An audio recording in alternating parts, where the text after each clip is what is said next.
Okay, hello everyone. Welcome to Taylor Hoyd's Leadership Manifesto. So let's go ahead and get started. So we are going to start off this manifesto by talking about my personal leadership philosophy. So I'm just going to go ahead and read this out to you. So my leadership philosophy is I am a leader who is focused on building up my team. I want to create an environment filled with learning and growth. And I want to provide my team with the resources and support to raise them to the next level. So, what does this mean? So, for me, this means that I do not want to be someone who just worries about, you know, let's meet this goal.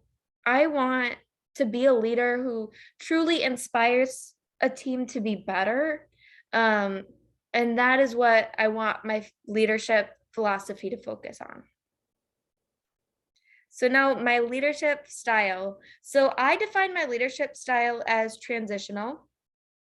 For those of you who don't know, transitional leadership style is a focus less on making decisions or establishing strategic plans and more on facilitating organizational collaboration that can help drive um, vision forward. So, like I was saying before, really my leadership, I want it to be about driving the team to do better, driving the team to be on the next level, and really truly inspiring my team rather than just telling them to do something.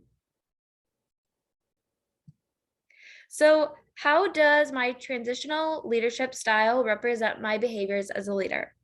So, a lot of my leadership so far has been as a graduate assistant teaching classes.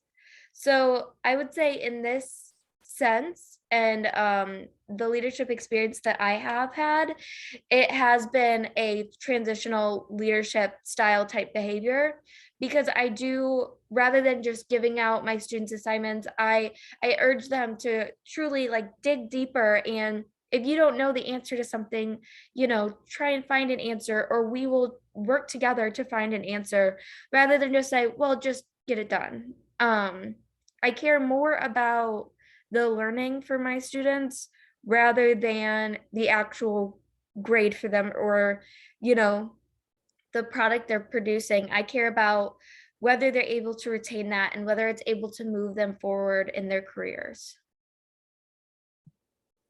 So some of my strengths. So as far as strength, I try to be very open as a leader. I think it's important to trust your leader and for your leader to trust you. It's really important just to have your team understand that you're human too and be open and honest with them. Because if you're not open with them about the struggles that they're having or you're having, how are they going to be open about their struggles? Next is support. I try to be very supportive. I'm always very on top of asking, what do you need? How can I help you to, raise your quality of work to, make this assignment work? And then communication. So communication, especially in this day and age of COVID, is really important and really focusing on finding a communication that works with your team as an individual. So focusing on finding, what does that individual need for communication? How can we communicate best? Do we need daily meetings? Do we need email? Do we need text? Do we need some other type of meeting, maybe meeting in person? So I try to be very good about focusing on communication and on both ends. If I'm not communicating as a leader, how can I ever expect my team to communicate with me or even understanding that I'm asking of them or, understanding how to move forward in that assignment?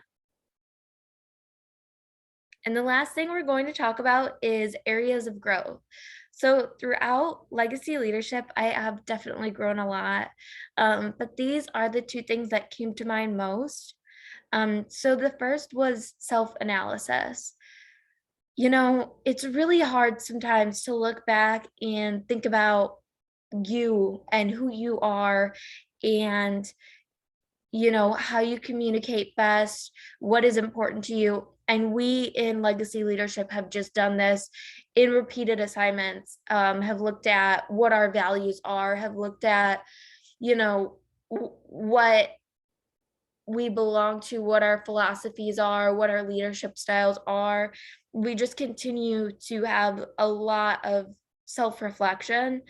And it's really important to understand yourself, because really that's how you grow as a leader.